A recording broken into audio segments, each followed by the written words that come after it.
The forest was silent, except for the soft hum of a drone circling above the fog. Below, a team of archaeologists brushed aside layers of soil, their breath rising in the cold morning air. What they found wasn't just metal, it was history, sealed in rust and concrete. A bunker door, stamped with faded German insignia and the words Operation Verdigris. For decades, the world believed these chemical facilities were destroyed, erased by time and treaties. But deep beneath the Ardennes, something had survived, a secret that was never meant to see daylight again. Chapter 1. The War Before the Silence. In the years before the world descended into darkness, Europe was a continent caught between hope and fear. The scars of the Great War still marked its cities and its people. Streets that once echoed with the rhythm of recovery now whispered rumors of another storm. In Berlin, the flags changed, the marches grew louder, and a promise of national rebirth became a shadow over freedom. Germany was rebuilding, not from ruins, but from resentment. Factories returned to life. Science flourished in secret. The air itself seemed to hum with preparation. Across the Channel, Britain watched with uneasy eyes. The newspapers printed stories of parades and speeches, of new weapons and vanished scientists. In France, generals debated whether their old fortifications, the proud Maginot Line, could withstand the weapons of tomorrow. Most believed war, if it came again, would be fought like the last one. Trenches, shells, mud. But in laboratories hidden beneath universities, a new kind of warfare was being imagined. One that would not need bullets to kill. Ordinary people lived between propaganda and uncertainty. Farmers ploughed soil still littered with shrapnel. Children played among ruins that hadn't yet healed. And in the background, governments raced to harness chemistry, physics, and fear itself as instruments of power. It was a time when curiosity blurred into cruelty. Scientists who once studied life now studied destruction. Their work was protected, classified, and justified in the name of security. By the late 1930s, the world was moving faster than anyone could control. Germany rearmed under the thin disguise of industrial renewal. Britain scrambled to modernize its air defenses. Japan expanded across Asia, its laboratories in Manchuria, testing weapons few dared to describe. The League of Nations watched helplessly, its warnings ignored, its authority fading with each invasion and broken treaty. Europe's peace was an illusion, thin, fragile, and ready to shatter at the first strike. In the forests of Belgium and northern France, quiet construction projects began under false names. Local workers were told they were helping to build storage depots for fuel and food. They didn't question the military trucks that arrived at night, or the sealed crates marked only with codes. Inside, canisters of unknown compounds were stored under armed guard. The names were clinical. Agent Grün, Substance 42, Verdigris compound. To those who handled them, they smelled faintly of almonds and copper. To those who knew better, they smelled like death. Meanwhile, in the great capitals of Europe, diplomacy continued as theatre. Photographs showed smiling ministers, hands shaking before cameras. Behind closed doors, intelligence reports warned of chemical facilities hidden in mountain ranges and of scientists vanishing from their posts. The British MI6 called it unverified research. The Americans, not yet in the war, referred to it as industrial chemistry of potential military application. But inside Berlin's Ministry of Armaments, the plans were clear. Operation Verdigris was underway. For many of the scientists involved, it began as a quest for advancement, promotions, recognition, a place in the new Germany. They spoke of scientific purity, of pushing the limits of human understanding. Yet every test brought them closer to a moral abyss. Records recovered after the war, most of them incomplete, many redacted, suggest the first human trials began in late 1942. Volunteers were promised immunity to gas exposure. Few realized they were the experiment. At the same time, Allied intelligence struggled to catch up. Aerial reconnaissance showed odd structures in the forests of the Ardennes. Long, narrow buildings, partly buried, with heavy ventilation shafts. The images were dismissed as munitions storage. Only later would analysts realize that those vents led to sealed testing chambers. The heart of Operation Verdigris. The world, in 1939, stood on the edge of catastrophe. Nations armed themselves not just with tanks and planes, but with knowledge too dangerous to control. In the quiet before the storm, amid laboratories and listening rooms, one truth emerged. Science had no borders, but war did. And soon, both would collide in ways the world had never seen. Chapter 2: Shadows of Intention. When the invasion of Poland began, the world's patience with diplomacy ended. Europe erupted, and with it, the veil of secrecy lifted only slightly. Beneath the thunder of tanks and the roar of aircraft, laboratories deep within the Reich turned their attention to a different kind of weapon, one that left no visible scar on the landscape. Operation Verdigris was born out of fear and ambition. The fear of losing technological superiority, and the ambition to create the ultimate deterrent. In Berlin, Dr. Friedrich Keller, a chemist once celebrated for his work in pharmaceuticals, found himself recruited by the Wehrmacht's scientific division. His orders were simple: to refine compounds capable of incapacitating large forces without traditional explosives. He wrote in his journal, "They call it a defensive measure, but defense is only the polite word for preparation." Keller's notes, later recovered from a charred file cabinet, spoke of oxidizing agents that affect the nervous system and metallic compounds that alter oxygen absorption in the blood. The moral line blurred quickly. Scientists were told their work could shorten the war, save German lives, end the chaos. Few dared to ask at what cost. The first test chambers were built under code names: Greenhouse 1 through 5. They were constructed beneath forests and camouflaged under concrete, designed to vent upwards and disperse vapors invisibly. Prisoners from occupied territories were transferred under the label Zivilarbeiter, civilian laborers. They never returned. Meanwhile, Allied intelligence began piecing together fragments. MI6 intercepts hinted at chemical material reserves in the Ardennes region. French agents noted increased truck convoys near the Eiffel Mountains. Yet these reports were buried under the avalanche of military priorities: the fall of France, the Battle of Britain, the Eastern Front. The Allies knew of Germany's gas stockpiles, but believed the Geneva Protocols, signed after the horrors of 1918, would prevent their use. What they didn't know was that research continued not for battlefield use, but for control, manipulation, and deterrence. Inside Germany, propaganda masked desperation. As the war dragged into its third year, defeat became a whisper, even among the loyal. Hitler demanded miracle weapons, and every branch of the military promised breakthroughs. Rockets, jets, invisible armor, and now chemistry. The High Command authorized experimental testing of Verdigris compounds under the direction of the SS Scientific Bureau. Records from the Nuremberg trials later referred to this organization as Abteilung 12B, but its existence was never officially confirmed. Keller's team operated from a subterranean facility near Malmedy, reachable only by rail and hidden beneath layers of false construction permits. They worked in near-total isolation. The facility had no windows, no daylight, and no clear chain of command. "We were told we served science, not men," wrote one assistant decades later, anonymously.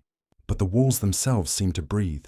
We heard the air systems running day and night, always the same metallic taste. The deeper the war went, the more frantic the research became. Soviet troops advanced from the east. The Western Allies landed in Normandy. Germany's defeat was inevitable, but the SS clung to the hope that some new discovery, something unimaginable, might turn the tide. Test logs show a shift from aerosol deployment, trials to field concentration testing. Keller's final entries mention subject, exposure, and unexpected mortality. The handwriting grows shaky near the end, the sentence is shorter, as if written in haste or fear. After the war, Allied investigators scoured Germany's research archives. They found fragments, blueprints, chemical formulas, lists of missing personnel. But Operation Verdigris was never officially documented. The Ardennes site appeared in no captured records. Some believed it was destroyed by retreating forces. Others whispered it was absorbed into American hands under the paperclip program, its knowledge quietly inherited by those who claimed to oppose it. What remains are shadows, traces of a program too dark for official history, letters sent home from soldiers who guarded restricted zones, civilian reports of strange odors drifting from the forests, Allied pilots describing silver vapor rising from trees at dawn. Each fragment alone was meaningless. Together, they formed the outline of a truth governments weren't ready to face. For the men and women caught between science and obedience, the war was not only fought on battlefields, it was fought in mines, in laboratories, and in silence. And as the Reich began to crumble, Keller and his colleagues made a choice. One final act of loyalty, or perhaps guilt. They sealed their work behind concrete and steel. Then, according to one surviving log entry, they flooded the tunnels and disappeared. The records end abruptly in early 1945. No closure, no confirmation, just a final scrawled line in Keller's hand. Verdigris must remain buried, for all of us. Chapter 3. The Silence Beneath the Ardennes. Winter came early to the Ardennes in 1944. Snow settled like dust on forgotten roads, muffling every sound except the distant thunder of artillery. The Battle of the Bulge had begun, and amid the chaos of tanks and smoke, no one noticed the sealed tunnels that lay beneath their boots. Deep underground, a handful of German engineers worked by lantern light, completing what they believed was their final task for Operation Verdigris. The air was damp, heavy with the smell of metal and oil. The walls dripped condensation, and in the echoing dark, the workers could hear their own breathing amplified against concrete. They were sealing the last of the gas chambers, not to use them, but to erase them. One engineer, years later, described the moment in a declassified testimony. The order was simple: destroy everything, leave no trace. But we could feel something watching us. Not men, not soldiers, the weight of what we had done. Above ground, the war pressed on. Allied artillery bombarded the forests, reducing ancient trees to splinters. Villages burned. The snow turned black with soot and red with blood. The Americans fought their way east, unaware they were treading over one of the Reich's most secret installations. When a bomb struck near the site, part of the tunnel network collapsed, sealing the central chamber and entombing everything inside: equipment, documents, and men. For decades, that section of forest was avoided. Locals claimed the soil was toxic. Nothing grew right, grass came up discolored, and animals refused to graze near the old construction zones. Officially, the site didn't exist. The Allies documented no bunker, no storage depot, no chemical facility. It was written off as an unexploded ordnance hazard and left alone. But the soil held its secrets tightly, and the cold silence above it became part of local legend. Fast forward to 2023. A team of environmental archaeologists was conducting aerial surveys over the Ardennes, using ground-penetrating radar to map wartime debris. What appeared on their screens was unlike any known German fortification: a geometric lattice of tunnels nearly a kilometre long, perfectly preserved beneath layers of clay and rock. At first they assumed it was part of the Siegfried Line. But when excavation began, the team uncovered something else entirely: sealed metal doors, reinforced with steel bars, stamped with chemical hazard symbols that hadn't been used since the 1940s. When the first door was pried open, the air that escaped was dry and bitter, carrying a faint scent of copper. Inside lay rows of rusted canisters, each labelled VG-12, VG-24, and Verdigris. The walls were lined with control panels marked in German and partially melted from heat. A single notebook, preserved in an airtight crate, contained sketches of dispersal systems and dosage charts for human exposure. Every page was stamped Geheime Reichssache, state secret. The Belgian government immediately halted the dig and called in military chemists. Radiation and gas detectors were deployed, but readings came back inconsistent. Some areas spiked unpredictably, then fell to zero. When samples were extracted, the compounds behaved erratically, breaking down under light, reforming in darkness. Scientists from NATO's Chemical Defense Center later described them as unstable metallic organophosphates of unknown synthesis. No nation, past or present, claimed to understand them fully. Media coverage was minimal. Official statements described it as an environmental hazard from wartime storage. But behind closed doors, intelligence agencies moved quickly. American and German specialists arrived within days. The site was fenced off, airspace restricted. Satellite imagery was blurred by request of the European Commission. Those who had worked on the excavation signed non-disclosure agreements and were reassigned. Yet fragments leaked. Photos of the interior circulated briefly online. Dim corridors filled with frost, the outline of a double eagle insignia still visible beneath peeling paint. A few grainy frames from a recovered 60mm reel showed scientists in SS uniforms standing beside a glass observation window. Behind it, faint human silhouettes appeared. The footage was authenticated, but its contents were never released publicly. The operation to secure the site was codenamed Verdant Echo. By early 2024, the tunnels were resealed and declared off-limits. But whispers persisted that inside one of the chambers, investigators found not only human remains, but something else. Sealed vials containing a liquid compound labeled Stabilisierungsprobe Ninja 3. Analysts concluded it was an early nerve agent prototype, one predating known variants by several years. Its molecular structure suggested a sophistication beyond 1940s science. How such technology existed and why it vanished from history remains a mystery. Some historians argue the Reich's scientists were decades ahead in theoretical chemistry, but lacked the infrastructure to mass-produce their discoveries. Others suggest the Allies suppressed the findings to prevent panic or to exploit the research themselves. Declassified fragments from post-war American reports mention chemical assets of value recovered from sealed subterranean installations in Belgium, a phrase that, for those who know, points directly to Verdigris. In the cold stillness of that Ardennes forest, the war never truly ended. Every rusted bolt, every canister, every unmarked grave speaks of a line that humanity crossed, then buried. The silence beneath the earth is not just the absence of sound, it is the weight of memory, a reminder that some secrets were meant to be forgotten. But history, inevitably, exhumes them. Chapter 4. Ghosts of the Aftermath. When the last tunnel was sealed in 2024, the Ardennes forest fell silent again.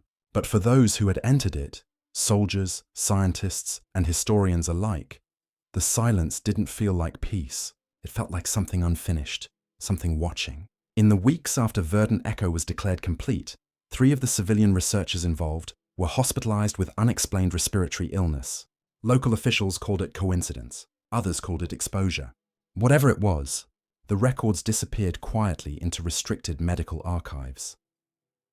The Belgian government released a statement assuring the public that no hazardous substances were detected. But behind the polished language, unease grew. A military transport convoy moved through the forest at night, hauling sealed containers under armed guard. No markings, no destination labels. Witnesses said the trucks drove south, toward NATO storage depots in Luxembourg. Others claimed they went west, to the coast, and onto American aircraft bound for undisclosed laboratories. Officially, none of it happened. For the locals who lived nearby, life continued as it always had. Farmers returned to their fields, though some said their crops came up discolored. A few claimed their livestock refused to graze near the excavation site. Most simply avoided the woods altogether. In nearby villages, the story of Verdigris spread quietly, from one kitchen table to another. They said the scientists had dug too deep, that they'd unearthed a curse of man's own making. Not superstition, but guilt solidified in steel.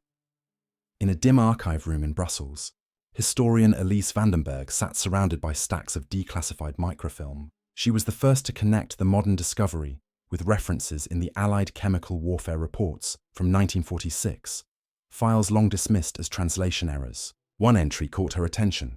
Subject V, gas, metallic base, recovered in low quantity from unlisted Belgian sector, origin presumed German. The report was signed by a US Army colonel who later worked on Operation Paperclip. Elise began cross-referencing names, shipments, and coordinates. What emerged was a chilling pattern. Shipments of industrial byproducts moved from Belgium to the United States between 1946 and 1950, labeled as non-toxic research samples. Many of those crates were later logged at Edgewood Arsenal, Maryland, a known site for chemical weapons testing during the early Cold War. What if Verdigris didn't vanish? What if it changed names, changed hands, and continued in silence? Her research drew attention. By late 2024, Elise's communications were monitored. Her requests for access to NATO archives were denied for national security reasons. She received polite, anonymous warnings advising her to redirect her focus. But curiosity, once sparked, is a force few can silence. In her last public lecture, she said softly, "The war did not end. It only went underground." Meanwhile, fragments of truth began surfacing from unexpected places. In Germany, an estate sale from the family of a former Wehrmacht officer revealed a collection of private letters dated 1945. In one, the officer wrote to his brother, "They made us guard the tunnels until the last week. Men came from Berlin, not soldiers, scientists. They took boxes filled with glass and mercury. They said it must not fall into Russian hands." Attached to the letter was a small photograph. A convoy of trucks leaving the forest, their license plates blacked out across the Atlantic. American veterans who served in post-war cleanup operations spoke of similar memories. Sealed bunkers, strange chemical storage units, and orders never to open anything without authorization. "We didn't ask questions," one man said in a recorded interview. "They told us it was leftover gas from the war. But I remember the officers wearing thicker gloves. They didn't trust what they were carrying." In the end, Operation Verdigris left behind no clear answers. The official narrative calls it an unfinished experiment, a relic of desperation. But the deeper investigators dig, the more the timelines blur. Chemical data recovered from the site doesn't match any documented German compounds. Some of its molecular components weren't even synthesized in laboratories until the late 1950s. The conclusion was unthinkable. Either the Nazis had achieved something far beyond their time, or someone, after the war, had continued their work under a different flag.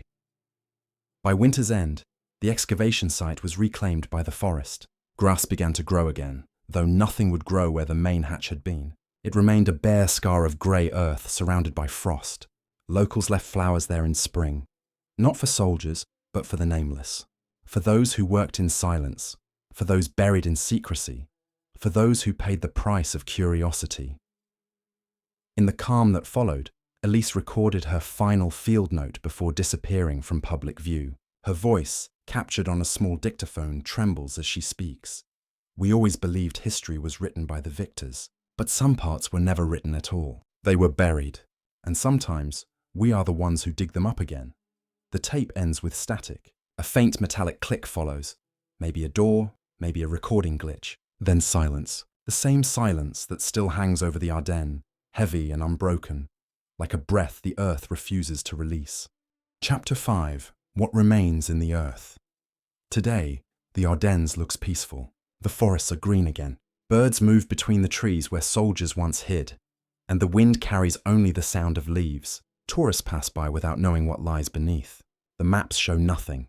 No tunnel network, no sealed doors, no scars of what once was. But beneath the soil, the echoes remain. History doesn't disappear, it waits.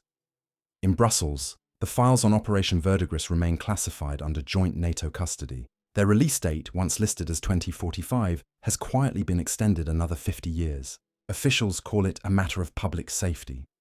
Some historians suspect it's because the compounds found in those tunnels never truly decomposed.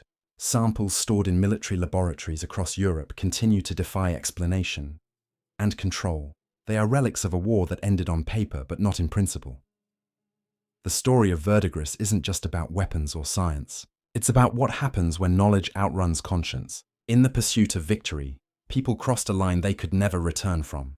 The men who mixed the chemicals, who signed the orders, who locked the hatches, most are long dead. But their choices live on, sealed in glass, studied in secret, debated in whispers. History remembers the battles, the treaties, the speeches. It rarely remembers the experiments buried under them. In the decades since, fragments of Verdigris have surfaced quietly in research papers under different names. Synthetic metallic oxidants, aerosol stabilizers, neuroreactive binders. No one admits where the data came from, but the molecular diagrams match perfectly with the notes found in Keller's ruined journal. The science moved forward, quietly repurposed for civilian applications.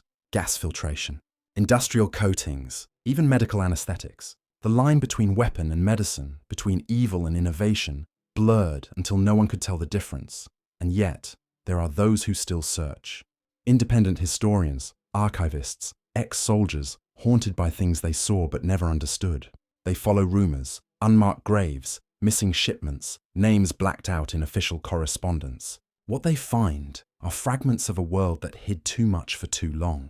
A world where truth was expendable and silence was patriotic. If there's a lesson in Verdigris, it isn't about science gone wrong. It's about accountability lost. Every nation, every ideology that touched those compounds chose secrecy over honesty. They told themselves it was for security, but secrecy once created feeds on itself. It grows, generation by generation, until no one remembers what it was meant to protect. Standing in that forest today, it's easy to think the past is buried. The moss covers everything, the ruins, the rust, the mistakes. But dig just a little deeper, and the soil still smells faintly of metal. The air changes. The silence feels different. It's as if the earth itself remembers what men wanted to forget. History isn't static. It breathes. It changes shape depending on who's brave enough to uncover it. And sometimes, as with Operation Verdigris, it whispers warnings from beneath the ground. Quiet reminders that what we hide in the name of progress, we will one day have to face. In the end, all wars leave remains. Some are bones, some are ruins, some are things that should never have been made. What lies beneath the Ardennes is more than a secret. It's a question, one that every generation must answer for itself, because the truth is never really lost. It's only waiting to be found again.